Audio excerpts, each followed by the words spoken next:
demo, I'm going to walk you through using VMware Site Recovery to fail over from a customer site to VMware Cloud on AWS, and then reprotect and fail back. This picture shows our current situation. Our VMs are protected at our customer site, replicating over to VMware Cloud on AWS. So here we are in our on-premises environment, our customer environment. These are the 10 VMs that we're protecting that are part of our payroll application. And we can see that all 10 of them are running. If we look in our VMware Cloud environment, we see that all 10 of those VMs are protected. That icon that is highlighted there indicates that that is protected by VMware Site Recovery. And if we look at our VMware Site Recovery panel, we can see that our current configuration is paired, connected, everything's ready to go. We have a protection group specifically for our payroll application, and we can see that all 10 of our payroll VMs are protected. And then we also have a recovery plan that contains that protection group. So our environment has now just experienced an outage. We can no longer connect to our on-prem environment, and we need to get that payroll application failed over to VMware Cloud on AWS as quickly as possible. And just to confirm our situation, if we connect into the VMware Site Recovery panel within VMware Cloud on AWS, we can see that our VMware Cloud on AWS environment is connected, but our on-premises site is in an unknown and disconnected state, and we're generating errors that are showing that we've lost that connectivity to our on-prem environment. So just giving you an idea visually of what that looks like, our customer site has failed. We now need to fail over those VMs into VMware Cloud on AWS, move those VMs over and get them powered on. So to do that, we are going to go into our recovery plans, and specifically for our payroll application, that's the most important one. That's the one that we need to get up and running as quickly as possible in this situation. Check that box, confirming that we understand this is going to change things, and go through with that process.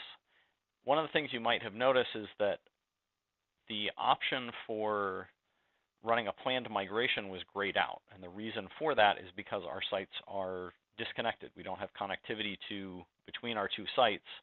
And so what that means is that our recovery plan is going to run in a slightly different way. And you'll see that in the steps that it's running through. Skipping our pre-synchronizing storage, and then it's actually generating an error because it's not able to shut down VMs at our protected site, and it's not able to prepare those protected site VMs for migration also. Those two things do not impact the recovery of those VMs, but they do create an issue for when we want to fail back. We're running through that recovery process right now. We're getting those VMs powered on. In just a second here, you'll see that we've succeeded with that. If we look up at the top, we can see that our recovery has completed. However, there are some errors and warnings, and part of that is that it wasn't able to shut down those VMs because the sites aren't connected. We can now see that within our VMware Cloud on AWS environment, those 10 payroll VMs are running. So our payroll application is now up. Payroll is able to run our company payroll. Don't have an issue there. We've now restored connectivity to our original production site. So at our original production site, we can see that our original VMs are still powered on. And now what we need to do is we need to run our recovery plan another time. And we need to do this in order to clean up any of the issues that were left over from having to run the recovery plan while the sites were disconnected.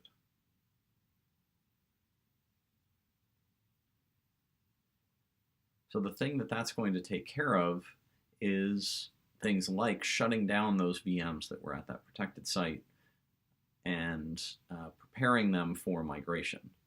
And that will put us in a position of being ready to re-protect our VMs and get them ready for testing or failback. So the next thing we're going to do is re-protect. And all that this is doing is reversing replication and protection. So getting things configured so that we are able to fail back to our original site or run a test of that failback to our original site. And you can see that reflected in these steps here. We're just going to configure storage in the reverse direction and then configure protection in the reverse direction. Now that we've done that, we see that we have our VMs running in our VMware Cloud environment, and we can now see that our VMs at our customer environment are protected as well. They're showing those placeholder icons. So the next thing we're going to do is run a test of our recovery plan. A test of the recovery plan is going to allow us to verify that our recovery plan is going to work the way that we expect it to if we need to use it, and it's going to do that non-disruptively. So when we run a test of the recovery plan, this is completely non-disruptive to both storage and networking. Nothing changes as far as our replication RPOs. We're not impacting replication, and we're not impacting networking traffic. And the way that we do that is through isolating the network and taking a snapshot of the storage. You can see that we've run through that process now, and now instead of now you can see that the VMs at our customer site have that placeholder icon and are powered on, and you can see that they're connected now to our test network instead of to our production network, which is how we're keeping them network isolated. Now that we've completed our test successfully, the next thing that we'll want to do is clean that test up. And the reason that we would do that is that would just allow us to run an additional test if we wanted to, or run a failover as needed. So that process is now completed, and now the next step for our failback would be to actually run that planned migration and move our VMs from VMware Cloud on AWS back to our customer site. So we'll go ahead and run that workflow. Now you'll see that the option that we're going to select is that planned migration option. So we're not in a disaster recovery situation now, and the difference between a planned migration and disaster recovery is that in planned migration, if we hit any errors along the way, the plan would stop and give us the opportunity to fix those before it moved on to the next step. Compare that with disaster recovery, where it's going to just keep running because the idea is to get you up, and it's a disaster, so you want to get up and running as quickly as possible. So our recovery completed successfully. Our VMs are now back running again at our customer environment. So you can see they're now just normal VMs, no special icons anymore. These are our production VMs.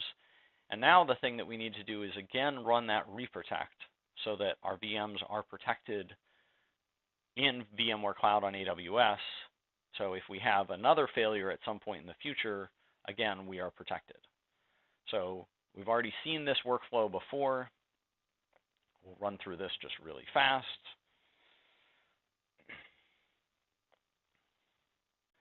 Now that workflow has completed, and now we're ready at this point to run another test, because anytime we make a major change in our environment, it's a good idea to run a test to verify that things are acting and behaving the way that you would expect them to.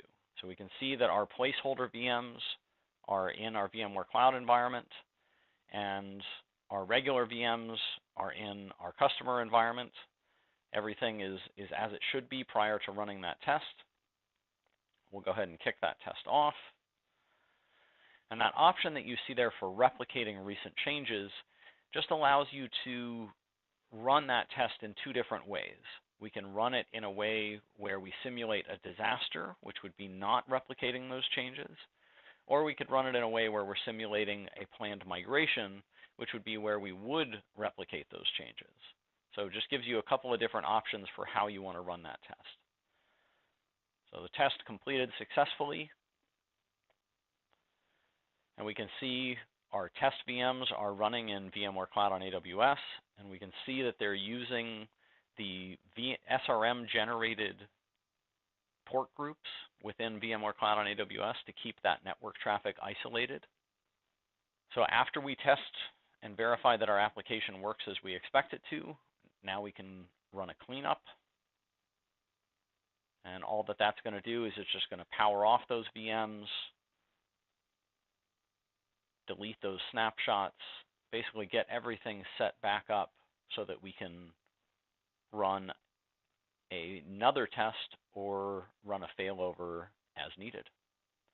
And this concludes our demonstration of using VMware Site Recovery to fail over and fail back from VMware Cloud on AWS.